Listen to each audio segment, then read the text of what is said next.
The Flipside, Disc 3. Until recently, the benefits of a placebo were thought to be purely psychosomatic, or in the patient's imagination. However, scientists have begun to collate direct evidence which demonstrates beyond doubt that our thoughts can trigger the same neurological pathways of healing as any chemical drug. In one such study, at the University of Michigan, scientists injected the jaws of healthy young men with salt water to cause painful pressure, while PET scans measured the impact in their brains. The men were told they were getting a pain reliever, which was actually nothing but a placebo. The patients' brains were scanned during the process, and the results showed that as soon as the men were told they were receiving the medicine, there was an immediate release of endorphins in their brains, chemicals that act as natural painkillers by blocking the transmission of pain signals between nerve cells, and as a result, the men felt better.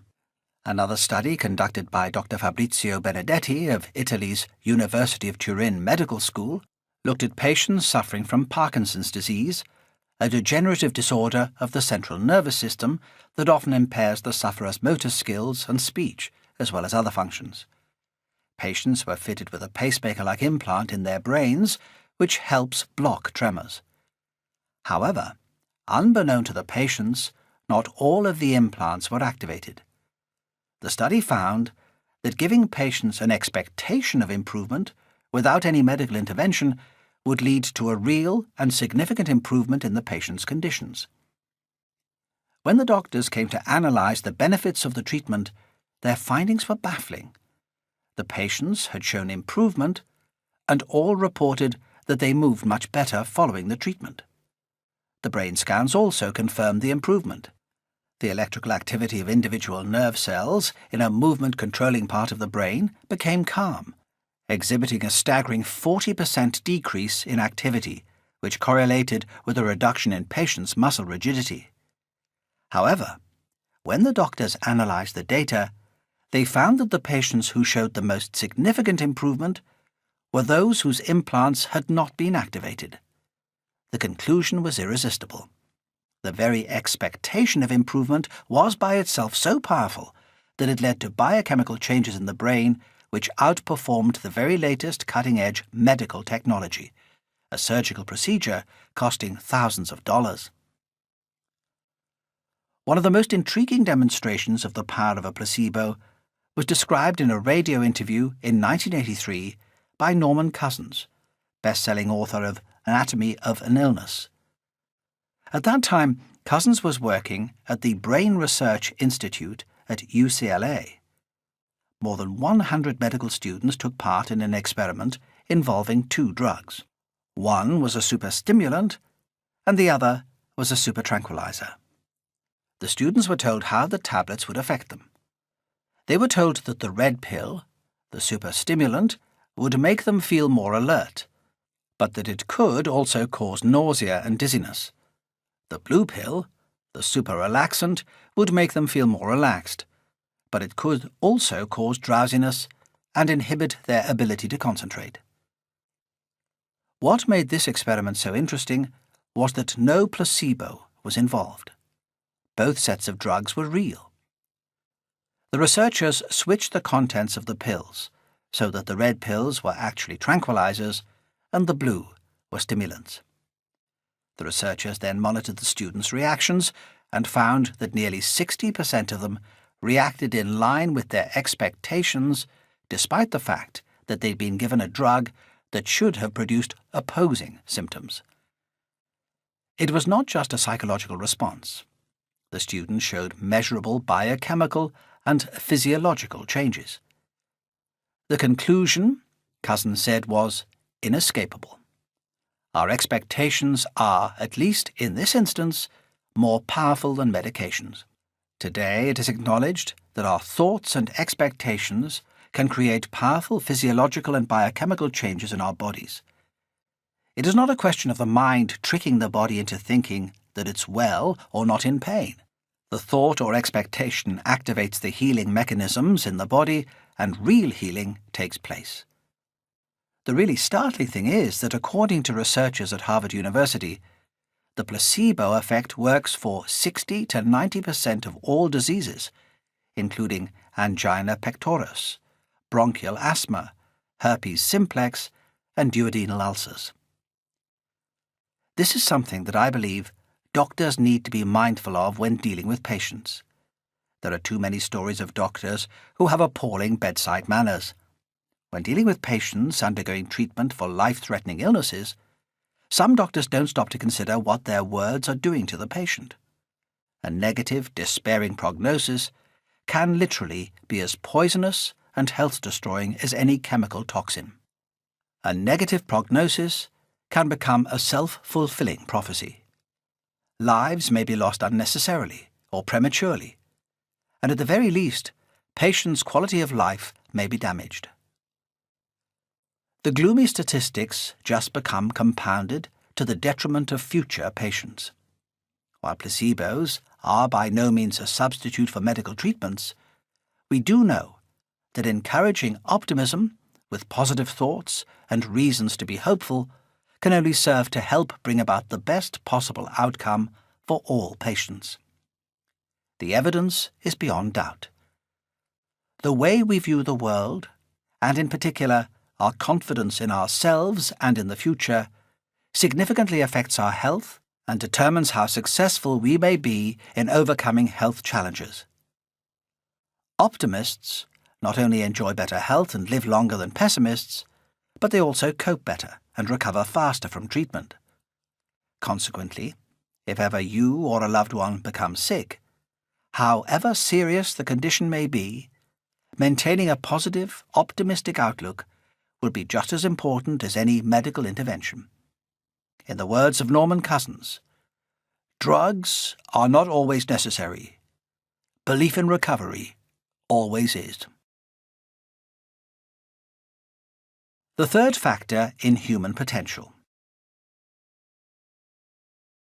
Traditionally, psychologists believe that human potential was driven by two personality traits, ability and motivation. However, in the last 30 years, researchers have uncovered a missing third factor, a characteristic that will predict a person's potential in virtually every area of his or her life. That third factor is optimism. Researchers have discovered that a person's success in life is influenced as much by their level of optimism as anything else. Expectations of failure or success are for the most part self-fulfilling prophecies. The benefits of optimism have been confirmed in literally hundreds of psychological studies, undertaken during the past 30 years in a wide variety of industries. One of the leading psychologists working in the field of optimism is Dr. Martin Seligman, professor of psychology at the University of Pennsylvania, and former president of the American Psychological Association, APA. In many of the studies, people's levels of optimism was measured using the Seligman Attributional Style Questionnaire, SASQ.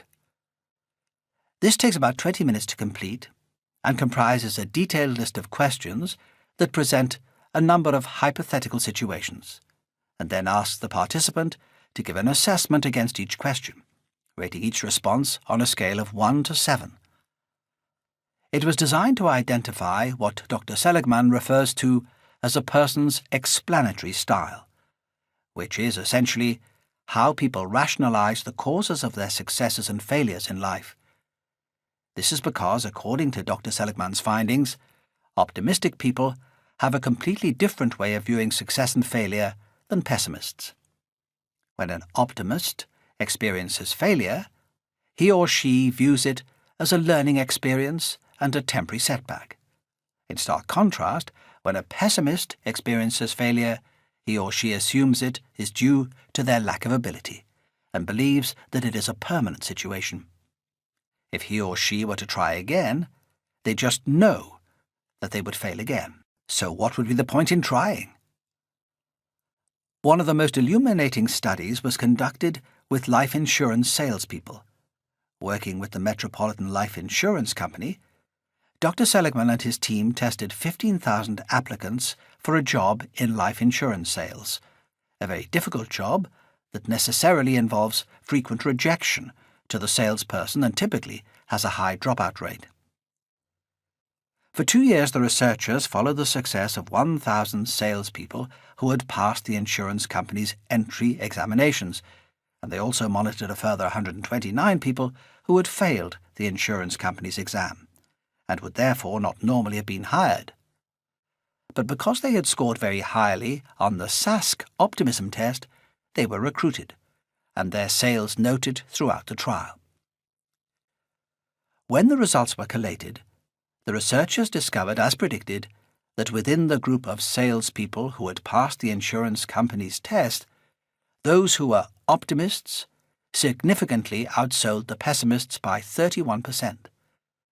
However, they then analysed the special group of 129 optimists who had failed the industry test and found that this group of high-level optimists outsold everyone. They beat the pessimists who had passed the insurance company's standard tests by an incredible 57%.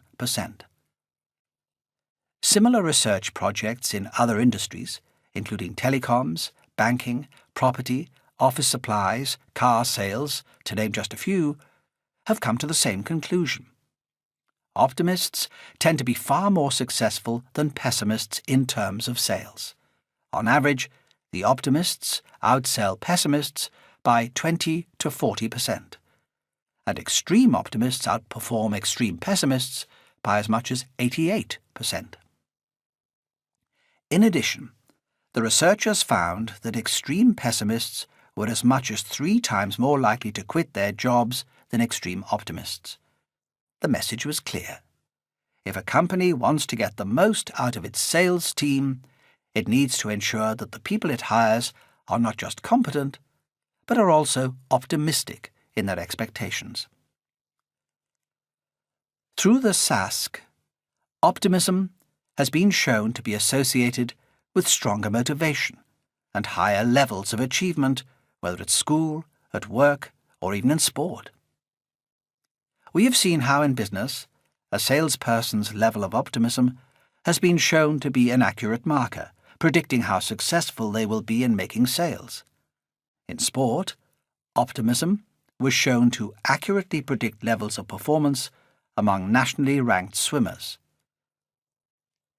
In 1988, Dr. Seligman worked with the University of California, Berkeley swimming team and found that optimists outperformed pessimists and responded far better when faced with adversity, defined as how they responded in a race following a substandard performance. Seligman cites the story of Matt Biondi, whose SASC score showed a highly optimistic outlook. In the Seoul Olympics in 1988, there was high expectation for Biondi to take 7 gold medals and equal Mark Spitzer's 1972 Olympic record. However, in his first 2 events, Biondi made 1 or 2 slight but critical errors and only managed to take the bronze and silver medals. This disappointing start led to media speculation as to how Biondi might perform in his remaining 5 events. Dr. Seligman was confident that he would bounce back, in accordance with his SASC optimism profile. Sure enough, Biondi won gold medals in all 5 events. In education, Dr. Seligman found that children between 3rd and 7th grade, who were shown to be optimists, fared significantly better than children who were pessimistic. Children who began 3rd grade with a low pessimist score on the SASC would show a much higher risk of depression and significantly reduced academic achievement. High SASC scores, on the other hand, were found to correlate with better sleep and far less anxiety or stress.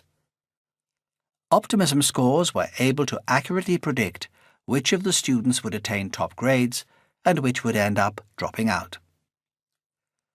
When you begin to appreciate the significance that optimism plays in our lives, it shouldn't come as a surprise to learn that leading corporations and organizations around the world use the SASC to filter applicants, especially those interested in jobs that involve frequent setbacks and ongoing challenges. This is because it is now widely acknowledged that more than any other group of people, it is the optimists who hold the key to the flip side. The key to the flip side. Optimism is the one quality more associated with success and happiness than any other. Brian Tracy. There is little doubt that optimism is a critical characteristic. Some would argue the most critical characteristic found in people who find the flip side. One reason for this, according to Professor Charles Carver, head of the psychology department at the University of Miami, who has been involved in much of the groundbreaking research into optimism, is that optimists respond to difficulty or adversity in more adaptive ways than people who hold negative expectations. Optimists, he says, have a greater fighting spirit. They exhibit different coping strategies and different responses when confronted by stressful situations. This all serves to further confirm that the flip side is not a random ad hoc occurrence. It is an outcome that can be predicted by a person's attitudes and beliefs. This raises further questions about optimism and what it really means to be optimistic. What causes optimism? Where does it come from? And, most important of all, given that the optimist's life is, in so many ways, better than the pessimist's, we must ask if it is possible to become more optimistic and thereby improve our chances of finding the flip side in our own lives. In Part 2 of this book, we will look at these questions and explore the strategies that optimists use to find the flip side when faced with problems and setbacks. Part 2. Pathways. Steps to the flip side. All we can do is study the lives of people who seem to have found their answers to the questions of what ultimately human life is about, as against those who have not. Charlotte Bühler. Chapter 7. Finding the Flip Side. The greatest discovery of my generation is that a human being can alter his life by altering his attitude. William James, 1842 to 1910. In Part 1, we have seen evidence of the flip side. We have seen how problems and obstacles, by their very nature, are accompanied by opportunities. Generally, the bigger the problem that confronts us, the bigger the opportunity that resides within it. We have heard how the moments that shape our lives are often the low points, the times when events seem to conspire against us. We have seen that crises can trigger positive change and lead to long-term success. We've also seen that adversity, even severe trauma, can turn out to be a catalyst to greater things and lead us in new and sometimes unexpected directions in life. However, it is also apparent that not everyone who has a problem finds an opportunity. Not everyone who is faced with adversity or suffers a trauma finds the flip side. This is because the key to the flip side is not found in any specific event that happens to us. The key lies within the individual and how he or she responds to the challenges of life. In Part 2, we will explore the specific characteristics and strategies that people have used to successfully find the flip side.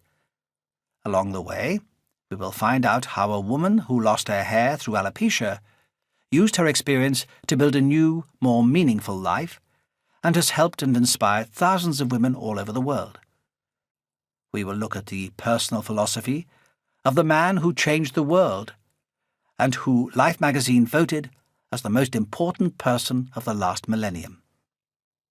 We will discover the secret behind some of the most successful entrepreneurs and find out how a man confined to an isolation ward in a hospital and given less than a 50-50 chance of surviving the treatment, managed to create something that launched a global business, and even more importantly, how he discovered the true meaning of success.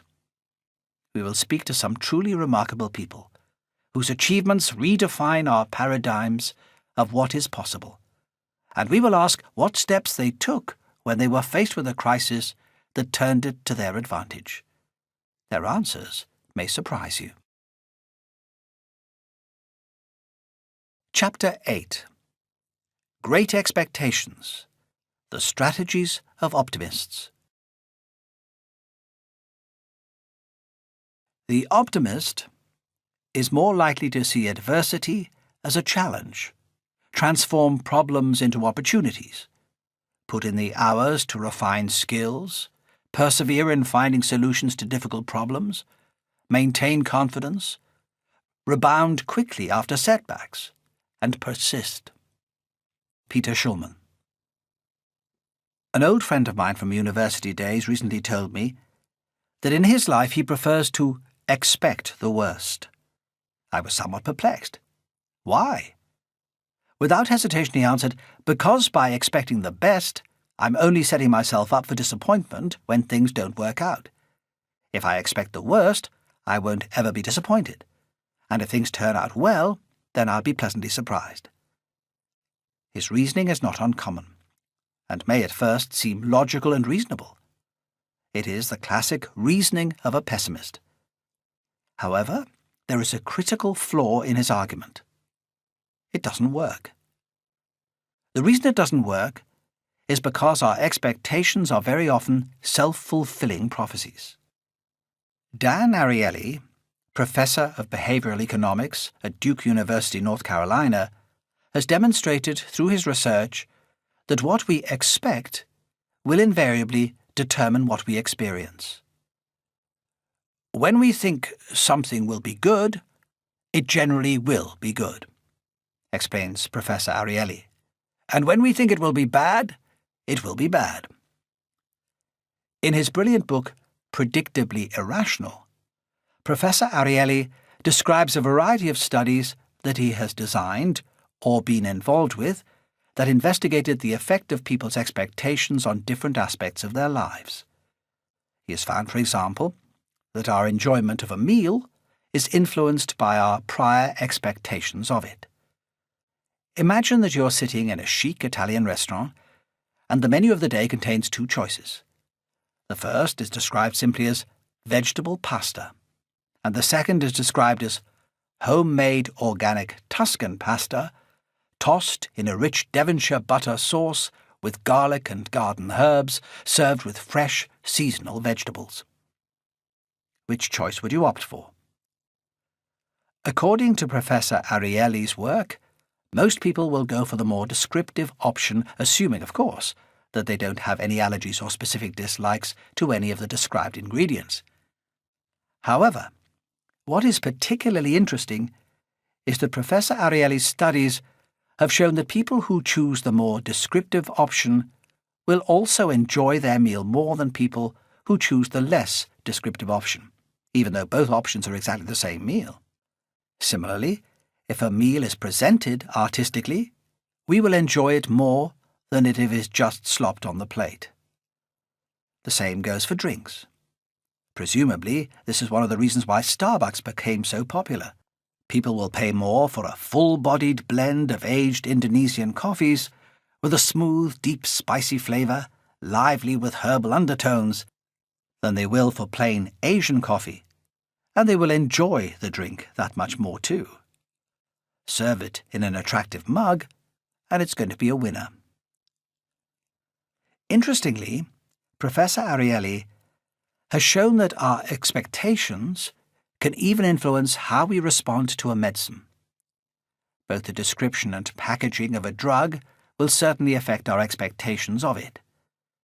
But there is another key element that seems to play a prominent role: the price. When patients were told that the cost of a new drug, which was a proven, effective analgesic, was $2.50 per dose, virtually all of the patients reacted very positively to the drug. However, when they were given the same medicine, but told the cost was just 10 cents per dose, only 50% of the patients reported experiencing any pain relief. Incredible as it sounds, even though 2 tablets contain the exact same ingredients, the more expensive one would be more effective than the cheap brand, purely because somewhere in our subconscious we expect a higher-priced medicine to be more effective.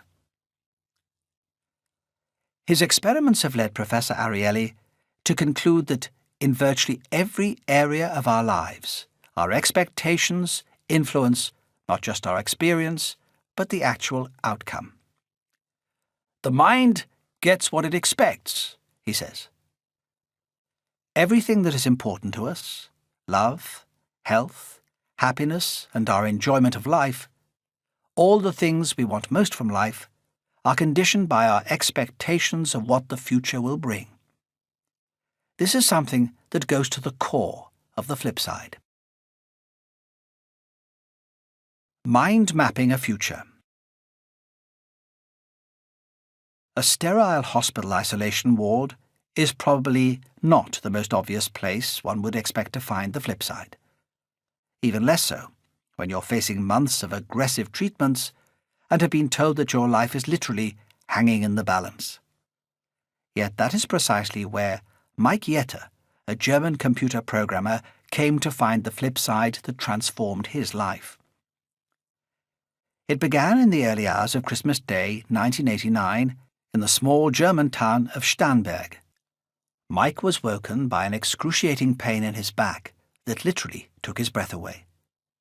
His wife, Bettina, called for help, and he was rushed to the nearest hospital. After extensive investigations, the doctors managed to identify that his pain was being caused by an enlarged spleen. Mike's white blood cell count was extremely high, over 30 times its normal level. Something was seriously wrong. It transpired that Mike had chronic myeloid leukemia, CML, a condition that affects 1 or 2 people per 100,000, and typically requires aggressive treatments including chemotherapy, immune suppressive drugs, and stem cell or full bone marrow transplants.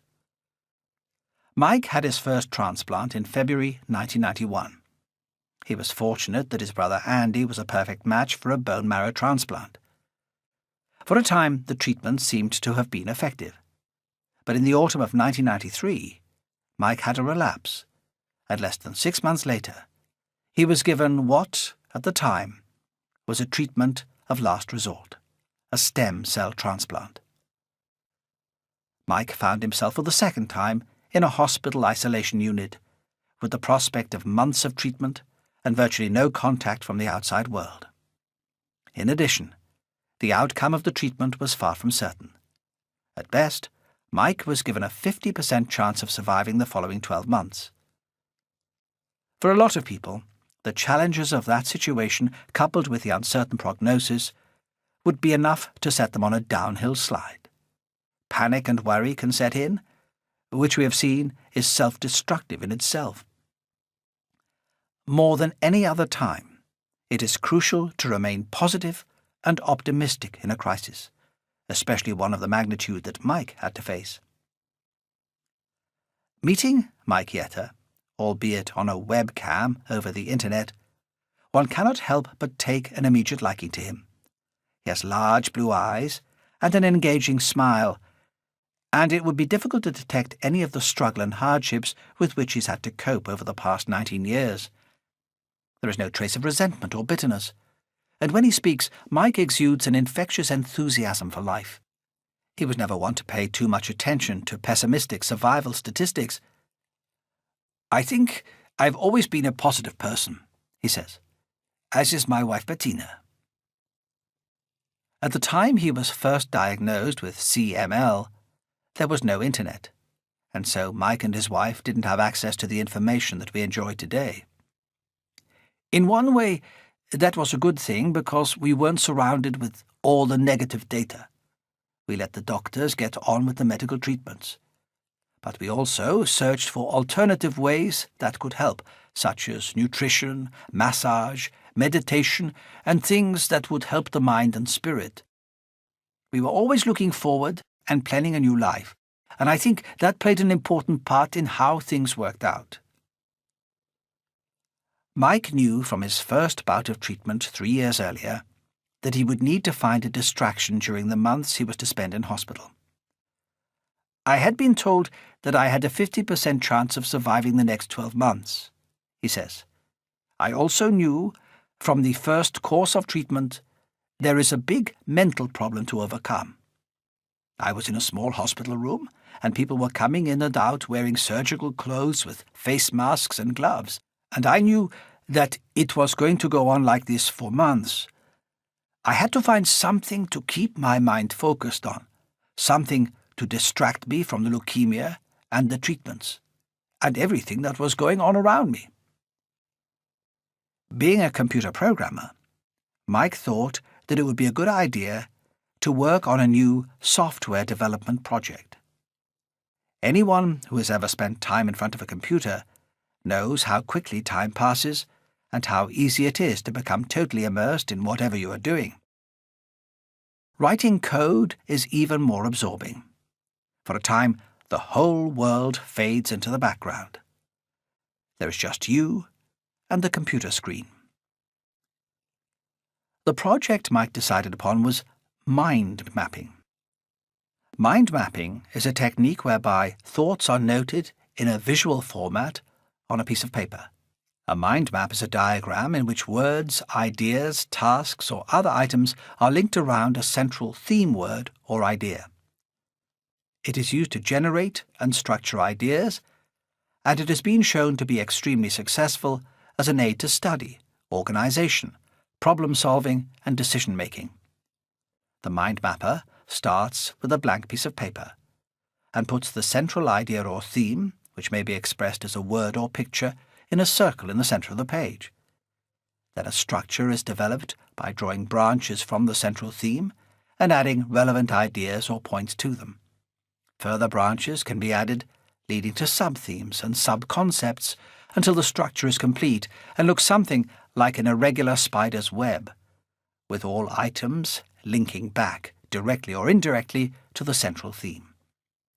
All of the elements of a mind map are therefore arranged intuitively according to the importance of the concepts and themes, and they are classified into groupings, branches, or areas. By presenting ideas in a mind map, it is said to encourage an unorthodox brainstorming approach that can generate ideas more effectively than a more formal, hierarchical organization system of note-taking. When Mike Yetter was taken back into hospital in 1994, he was well aware of the benefits of mind mapping, and he had regularly used it in his work. But as a computer programmer, he was also aware of its limitations. "People can do these creative presentations with colored pencils and pens," he says. "But when you do it on paper, it's a one-time thing. You can't really develop it. You can't share it."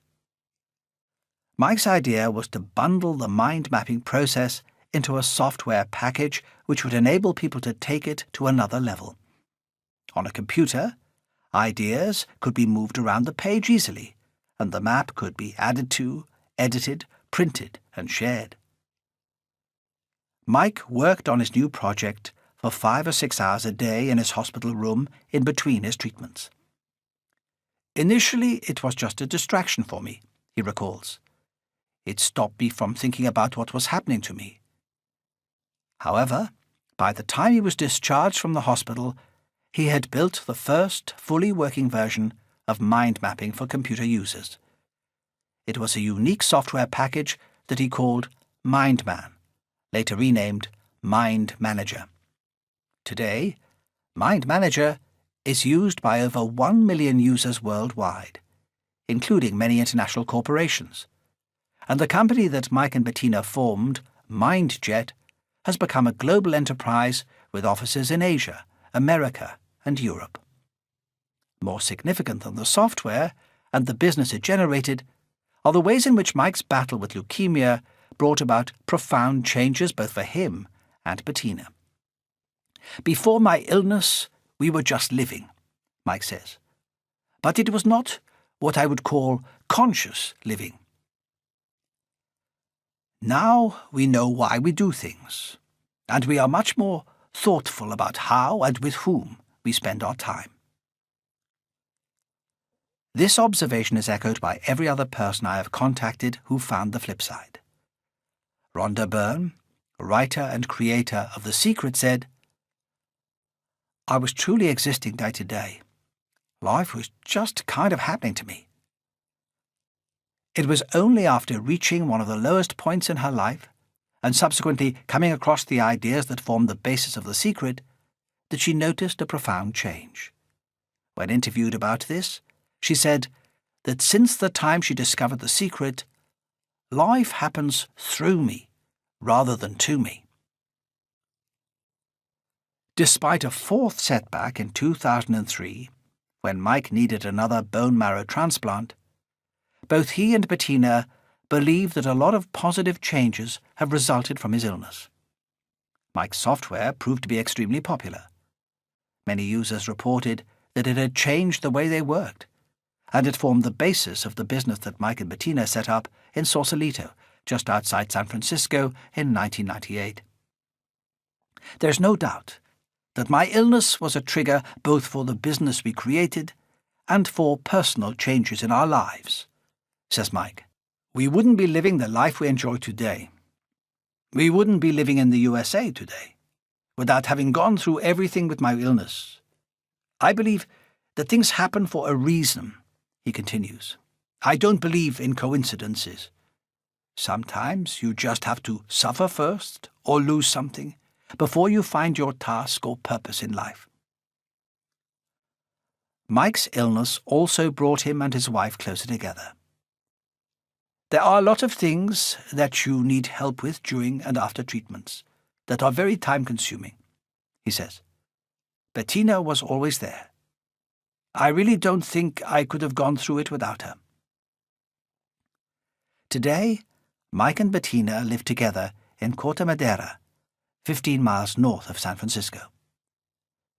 They left active day-to-day involvement in their company several years ago. Mike wrote about his journey and the lessons that he learned along the way in his book, The Cancer Code. There is no doubt that his story and the insights he has gleaned from his illness help and inspire other cancer sufferers, and a portion of the proceeds from sales are donated to support patients and their families, medical teams and researchers in the fight against leukemia. Looking back on his long illness, Mike and Bettina can now see the flip side.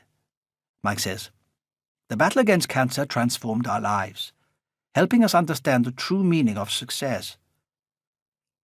He echoes the words of Albert Schweitzer. "We have learned that success is not the key to happiness. Happiness is the key to success." Summing up the past 19 years, Mike says, "Sometimes, through suffering, you become a different person and find a new, more meaningful life. I think for me, there were a lot of positive changes that were triggered through my illness. I don't know what the future holds, but both I and Bettina are grateful for what we have, and we live purposefully and consciously in the moment." The problem with statistics. The average human has one breast and one testicle. Des McHale. Ever since studying applied mathematics and statistics, I've always been cautious of presumptions based upon statistical data. It's simply too easy to twist statistics to suit our own assumptions, and it is even easier to be misled by figures. For example, just because 99% of cancer sufferers regularly eat baked beans does not imply that baked beans cause cancer. When we are told that the average salary in the UK is £23,000, it doesn't mean that if you earn less than £23,000, you are less well off than the majority of people working in the UK. If you take a group of 10 people, 9 of whom earn £15,000, and the 10th person earns £80,000, the average or mean salary is £23,000, but 9 out of the 10 people earn considerably less than the average. It is often a mistake to base important decisions solely on statistics, because statistics are as easy as plasticine to manipulate. Also, and more importantly, statistics can never take into account the nature of the individual. For example, I've heard some parents tell their children that they would be better off not pursuing a career in, say, acting, unless they would be happy waiting tables for the rest of their lives. Acting is extremely competitive, they say. Only a tiny percentage of people who set out to become actors will even remotely succeed. Think about doing something sensible. By sensible, they mean, of course, a career in which one stands a better chance of getting a job and offers a higher degree of job security for the future. Something like bookkeeping or office administration, one would imagine, should fit the bill nicely. What those parents are really saying is that their children should make what is one of the most important decisions of their lives based upon statistics. Aim for the best chance of getting a job rather than something in which they have a passion or a talent.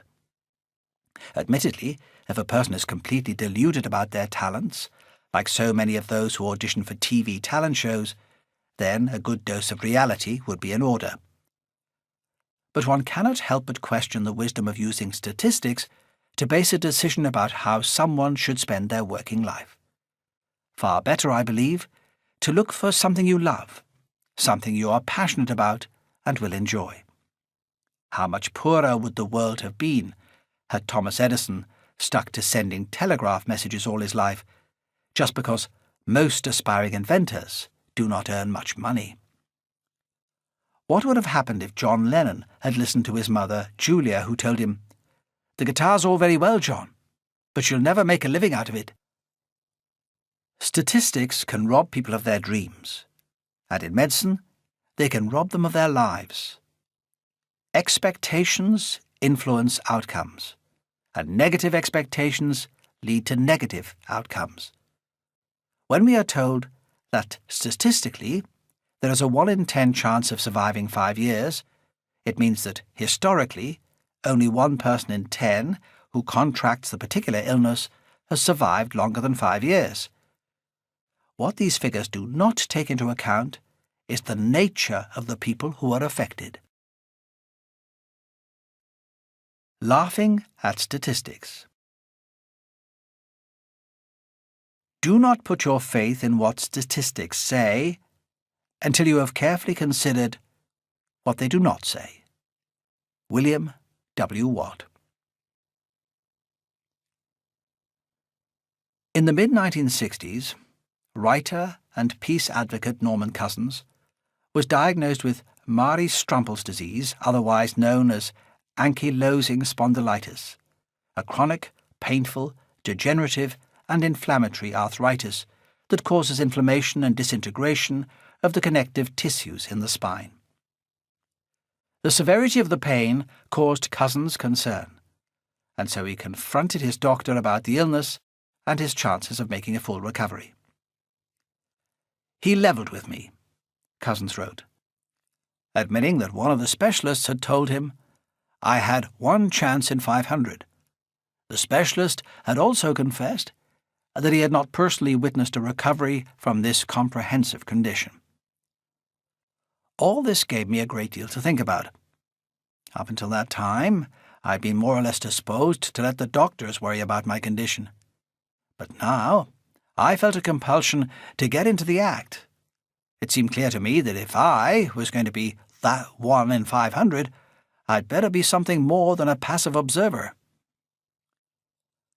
As the doctors had no real hope to offer, Cousins took matters into his own hands. He had been told that his ankylosing spondylitis is often triggered by heavy metal poisoning or a streptococcal infection. Cousins thought hard about the sequence of events that led to his illness. He had been heading a U.S. delegation in Moscow and had been staying at a hotel next to the airport. There was a large construction project going on next to the hotel, and every night a procession of diesel trucks would deliver materials and remove waste. As it was summer, Cousins had slept with the window open, and when he thought back, he remembered having woken up every morning feeling somewhat nauseous. On his last day, a large jet swung round on the tarmac, and Cousins's room caught a large spew of the exhaust. With this in mind, he reasoned that his illness may have been triggered by exposure to toxic fumes while staying in the hotel. But one thing bothered him about his theory. Cousins's wife had been with him on that same trip, and she was fine. If the fumes were to blame, why hadn't she been similarly affected? There could only be one of two reasons.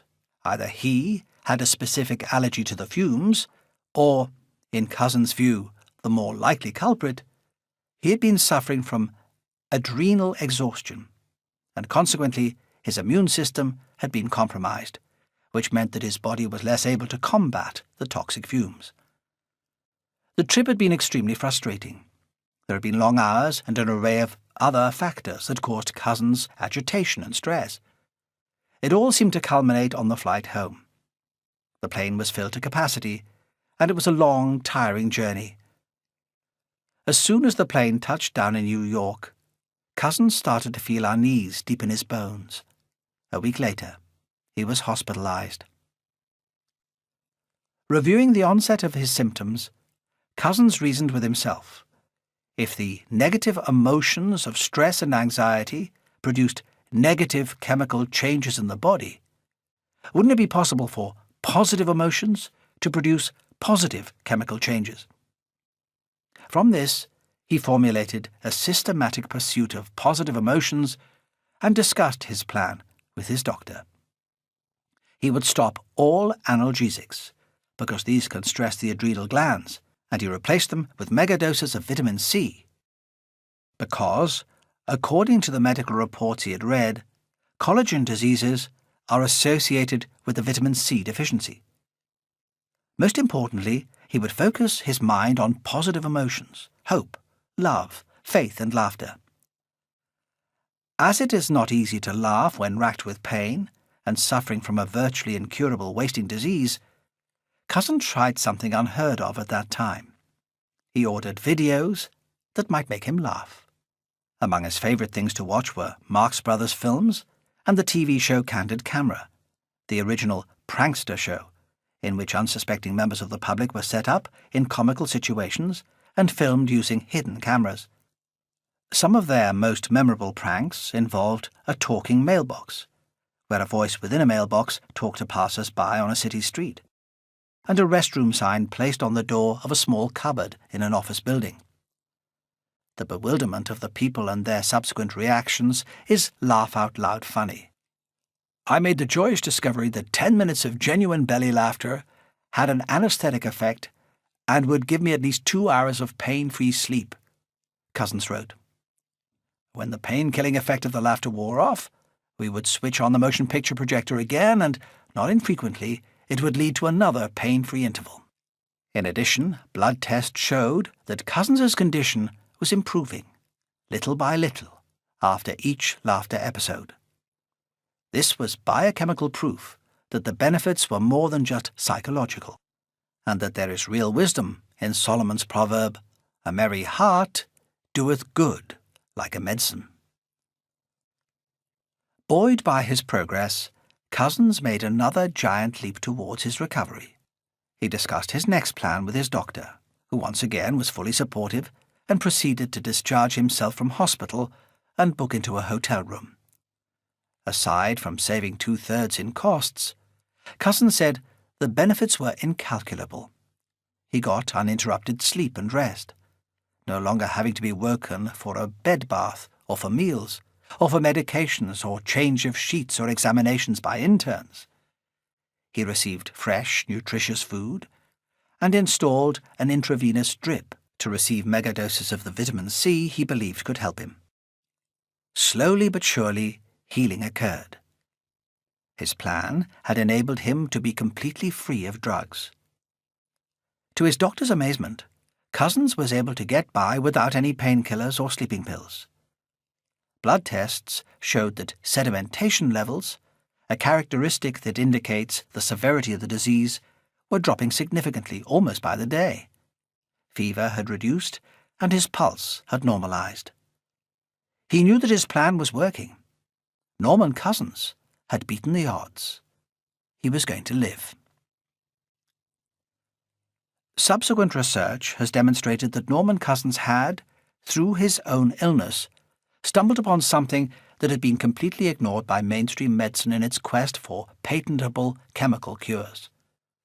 Laughter has been shown to be a very potent healer that improves respiration and breathing, alleviates pain, reduces stress, anxiety and tension, decreases depression, loneliness and anger, and improves mental functioning, alertness, creativity, and memory. In fact, the originator of candid camera, a man by the name of Alan Funt, became so fascinated and impressed by the healing powers of laughter that he later set up the Laughter Therapy Program, which is a private non-profit organization whose chief aim is to bring a smile, laughter, and hopefully some therapeutic benefit to those with serious illnesses. Cousins' recovery was, by any standards, quite remarkable and proved to be a significant landmark in his life. His book, Anatomy of an Illness, became a huge bestseller all over the world and inspired subsequent research into the healing effects of laughter. He also wrote a number of other books, including Human Options and The Biology of Hope, and later served as adjunct professor of medical humanities for the School of Medicine at the University of California, where he did research on the biochemistry of human emotions.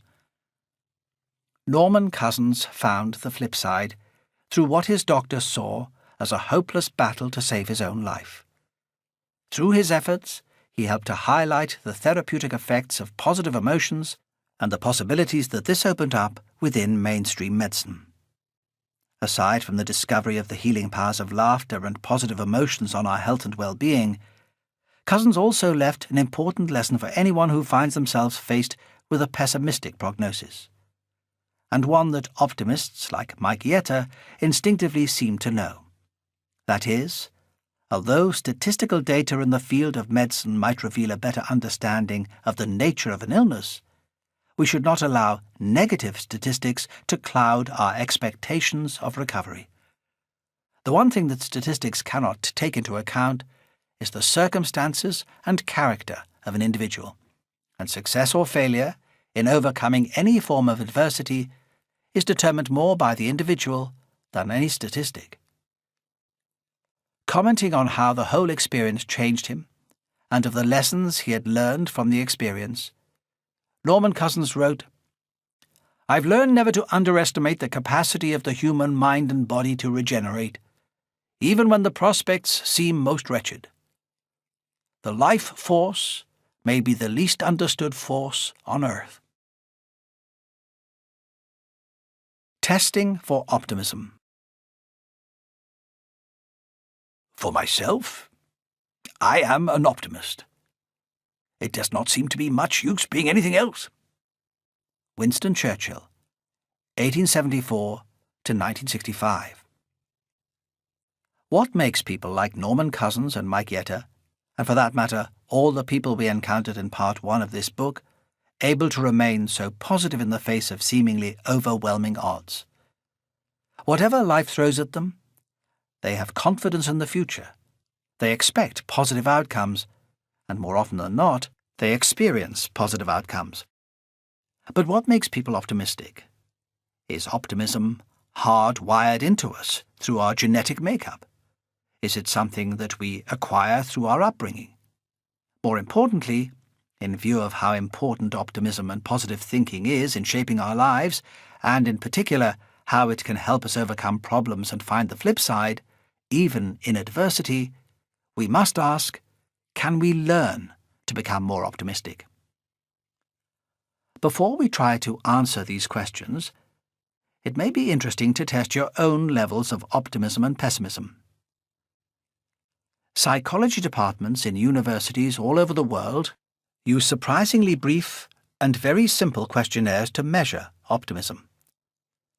The following questionnaire will give you a better idea of exactly how optimistic or pessimistic you really are. Before you begin the test, remember that there are no right or wrong answers. Be as honest and accurate as you can when answering every question, and answer according to your own feelings rather than trying to give the answer you think you should give. Otherwise, it will be a waste of time. You can mark each question with one of 5 possible answers, each of which has a numerical value. Strongly agree, 4 points. Agree, 3 points. Neither disagree nor agree, 2 points. Disagree, 1 point. Strongly disagree, no points. 1. Even when things seem difficult or aren't going my way, I believe that everything tends to work out for the best. 2. I have lots of plans for the future. 3. If ever I get stressed, I generally find it easy to relax and unwind. 4. If something can go wrong, it usually does. 5. I expect more good things than bad things to happen to me. 6. I enjoy spending time with my friends. 7. I'm always busy doing things. 8. I normally expect the worst outcome. That way, I'm never disappointed. 9.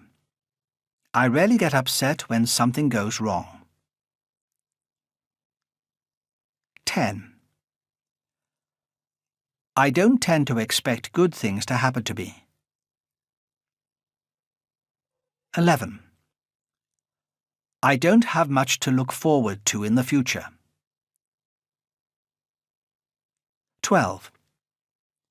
When I wake up in the morning, I'm excited about the day ahead. When you've answered all 12 questions, you should have a figure marked against each question that signifies your answer. Ignore your answers to questions 3, 6, 7, and 9. These have no relevance and were included only to act as distractors and to separate the other questions. Now, reverse the figures you gave for questions 4, 8, 10, and 11. For example, strongly agree would now be 0, and strongly disagree would be given a 4. This is because the questions are negatively phrased. Finally, add up your score, which could be anything between 0 and 32. What does your optimism score mean? The higher your score is, the more optimistic you would appear to be. It is tempting to assume that out of a possible score of 32, a neutral score would be 16, which would mean that any score higher than 16 would suggest optimism, and any score lower than that would lean towards pessimism. But average scores for similar tests have been found to vary according to the type of people being tested. That said, as an interesting guide, it is safe to say that a score higher than 20 shows strong optimism, and any score over 28 would indicate extreme optimism, whereas a score lower than 12 would suggest a pessimistic outlook, and a score of 6 or less would indicate extreme pessimism. From what we learned in Part 1 about the impact of optimism on our lives, you may be pleasantly encouraged if your test score was higher than 20. Or you may be feeling a bit disappointed if your score was on the low side. However, this is only a crude indication of how optimistic you may or may not be today. Tomorrow is another day, and as we shall see, optimism is not necessarily something that is set for life. Like everything else in the world, it can and does change. And the most exciting thing about it is this: you can change it.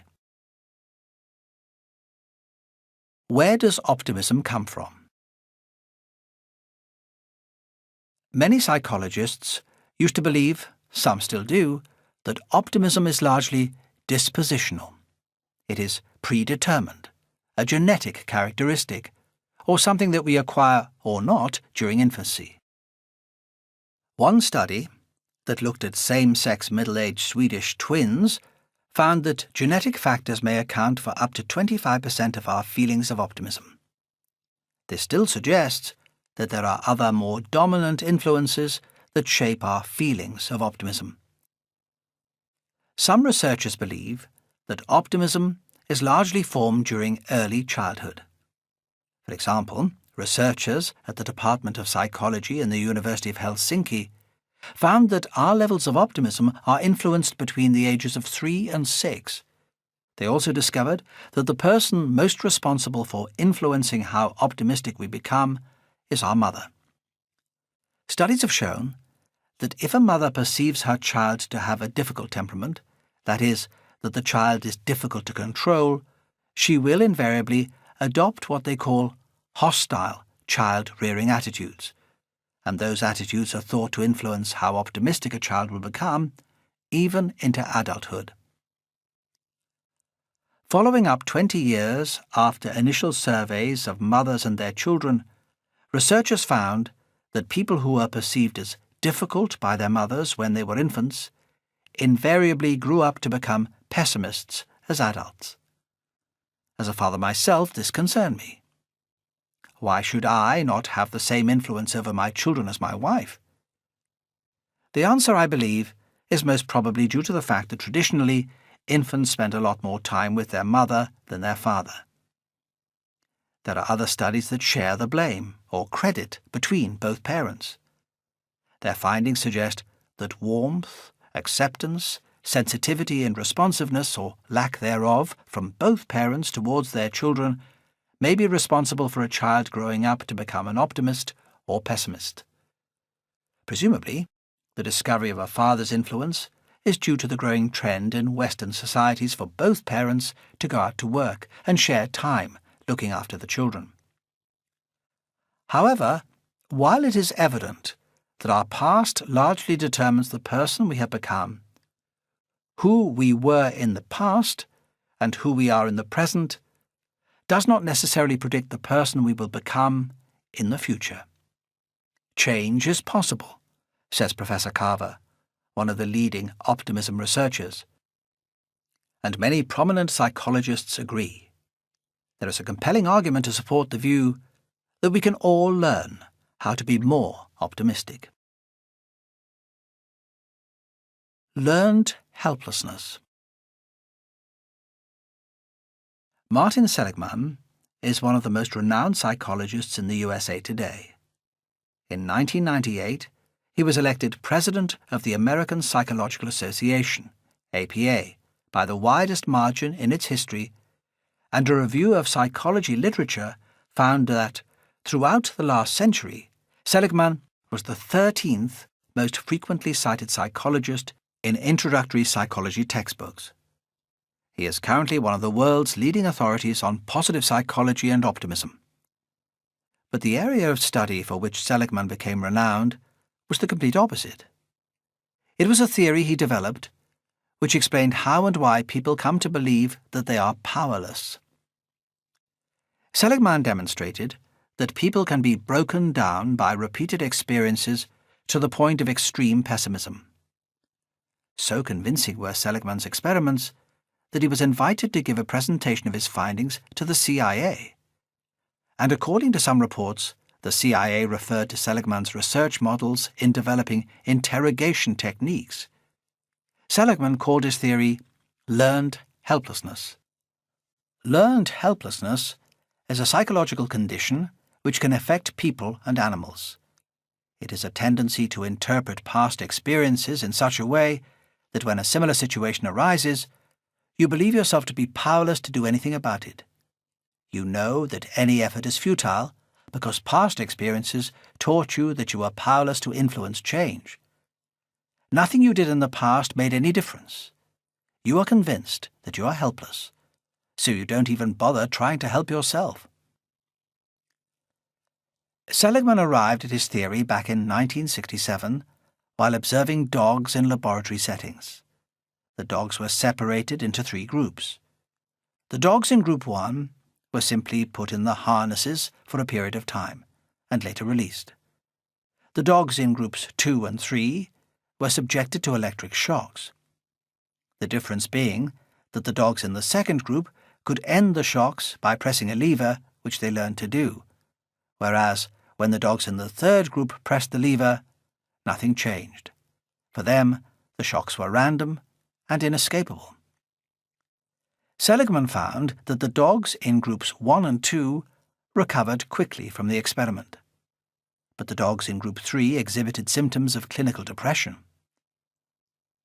In the second part of the experiment, the dogs were once again subjected to electric shocks, but this time they could escape the pain by jumping over a low partition.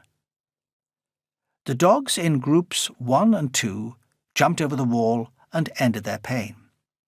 But most of the dogs in Group 3 wouldn't try anything. They had learned, through the first part of the experiment, that they were powerless, so they didn't try to escape. They became victims of the scientists' torture, and having previously learned that they were powerless to change anything, they just lay down and whined. However, in all of Seligman's experiments with dogs in the latter 1960s, not all of the dogs in Group 3 became helpless. Seligman observed that about 1/3 of the dogs did not give up. Somehow, they had found the strength within themselves to continue to search for ways to end their pain, in spite of the fact that they had been powerless to affect it in the previous tests. In later, less distasteful or morally questionable experiments that were conducted with humans, Seligman discovered that about 1/3 of humans also seemed to be able to protect themselves from becoming helpless. They continued to try, regardless of repeated failures and setbacks. The remaining 2/3 of the population are vulnerable to failure. Through bitter life experiences, most people will learn to feel powerless. They will believe that they have no control over their lives. This feeling of helplessness, Seligman found, is associated with depression and suicidal tendencies, and it also adversely affects our immune systems. Evidence suggests that those people who become helpless rarely find the flip side to their adversities. Learned optimism. In order to change your world, you must believe that life doesn't happen to you. You happen to life. You are not a piece of laundry flapping in the breeze. You have to choose to be the cause rather than the effect. You have to decide to make something happen. Daniel R. Castro. Critical Choices That Change Lives. The flip side of these findings was the realization that if helplessness is learned, it may be unlearned. If people learned to feel powerless, Seligman reasoned, they could also learn to feel empowered. This led to the much more positive discovery that Seligman called learned optimism. According to Seligman, everyone has their own explanatory style, which is essentially the way that we interpret the meaning of our life experiences. Pessimists feel victimized by events and powerless to change anything, whereas optimists feel that they can make a difference. They are confident that they can influence their own destiny. They believe that they can have an impact on the events around them and do not see themselves as victims of circumstances. Optimists find ways of reinterpreting negative experiences in a way that helps them to move on, to learn and grow from the experience. Pessimists will, if allowed, just like the poor dogs in Seligman's experiments, lie down and whine. Seligman found that an optimistic explanatory style has a positive impact on our health and guards against feelings of helplessness and depression. This is something other scientists have also discovered, as mentioned in Part 1. However, Seligman's real contribution was his discovery that optimism is not something stable and fixed. He has shown that while a person's explanatory style may be formed at birth or during infancy, it can change. We can learn to be optimistic. People who are optimists have a fundamentally different belief system and approach to life than everyone else. They believe with conviction that their lives are not controlled by fate. Optimists take responsibility for their future. This is why they tend to act and respond differently to difficult or adverse situations to other people, and why ultimately they invariably find the flip side when faced with problems or setbacks. For example, Seligman discovered that optimists cultivate healthy lifestyles and seek diagnoses and explore available treatments when they are unwell, rather than sit back and just follow their doctor's orders. Optimists take steps to avoid dangerous or negative situations, and when something does go wrong, they take whatever action they can to remedy it. Their confidence in the future ensures that they don't give up easily. They keep trying, even when times are difficult.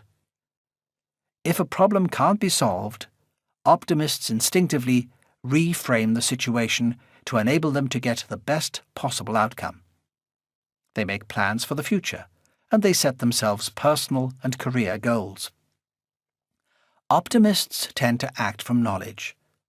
They research situations and accumulate information to help them make the most appropriate decisions, and this forms the basis for whatever action they take. They are active in pursuing their dreams, rather than sitting by as a passive observer, allowing life to happen to them, as pessimists are prone to do. Optimists also tend to seek and maintain strong social networks, which is an issue that arises time and again in people's stories of the flip side. Almost without exception, people credit the people closest to them, their friends and family, with helping them get through the most challenging times of their lives. Strategies of optimists and pessimists. Optimists. Expects positive outcomes. Accepts responsibility for life. Believes in personal power. When faced with problems or difficulties, looks for solutions. Focuses on the future. Develops abilities. Pursues specific goals and dreams. Looks for opportunities in problems. Has strong supportive social networks. Persists after failure. Pessimists. Expects negative outcomes. Absolves responsibility and seeks blame. Believes in fate or God's will. When faced with problems or difficulties, complains. Dwells on the past. Grieves about lack of ability. Drifts aimlessly through life. Only sees difficulties and problems. Social network contains people who compound negativity. Quits after first signs of failure. Professor Charles Carver believes that cognitive behavioral therapy, CBT, is one way through which people can be helped to become more optimistic. CBT is an umbrella term for a number of psychotherapies that attempt to guide a person to change their thought processes and beliefs, and thereby, it is argued, help to change the way that they feel about themselves. It is not an overnight process, but in many cases it does work. But outside CBT, there are several other ways through which optimism can be acquired. This ends Disc 3.